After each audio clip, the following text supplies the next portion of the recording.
ხელოვნების უნივერსიტეტის სივრცე ფოტოგრაფების, მხატვრების და მუსიკოსების შემდეგ დიზაინერებმა აითვისეს. 13-მა დამწყებმა ხელოვანმა კოსტუმები და მაკეტები გამოფინა. საცხოვრებელი სახლი, საზოგადოებრივი შენობა. გიორგი ტუნაძემ ეს მაკეტები სპეციალურად დღევანდელი გამოფენისთვის შექმნა. დამწყები ხელოვანი ამბობს, რომ ნამუშევრებზე 1 თვის განმავლობაში მუშაობდა. შესრულებულია ძირითადად ქაღალდისაგან, სქელი ქაღალდი, მუყაო და ხე. ამხის განმავლობაში მაქვს ალბათ 4 მაკეტი მაქვს და მეხუთესაც მუშაობ. საექსპოზიციო სივრცე 13 დამწყები ხელოვანის 15-მდე ნამუშევარს დაეთმო. გამოფენის პარალელურად მსურველებს კოსტიუმების შეკერვა ადგილზევე შეეძლოთ. გამოვფინე ჩემი ნამუშევრები. ეს არის ჩემი შეკერილი კაბა. ეხლა პირდაპირ კერავ ერთ-ერთი სტუდენტი იყო მოსული. სურვილი გამოთქვა და უკერავ კაბას.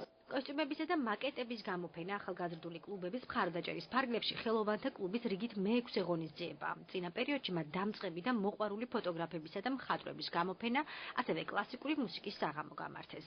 ხელოვანთა კლუბმა დავეხმარეთ მათ შეეძინათ საჭირო ნივთები, რითაც შეასრულეს ეს ნამუშევრები და შემდეგისთვის ითანამშრომელებენ ხელოვანთა კლუბთან, რომ შექმნან უფრო უკეთესი ნამუშევრები. არ არის ეს მხოლოდ სტუდენტებისთვის გათვლილი, არის მოყვარულისთვის და ვინც არის დაინტერესებული. ხელოვანთა კლუბი თავის რიგით მე-6 ღონისძიებას მართავს. ეს არის ესე იგი მაკეტებისა და დიზაინერული ნამუშევრების გამოფენა.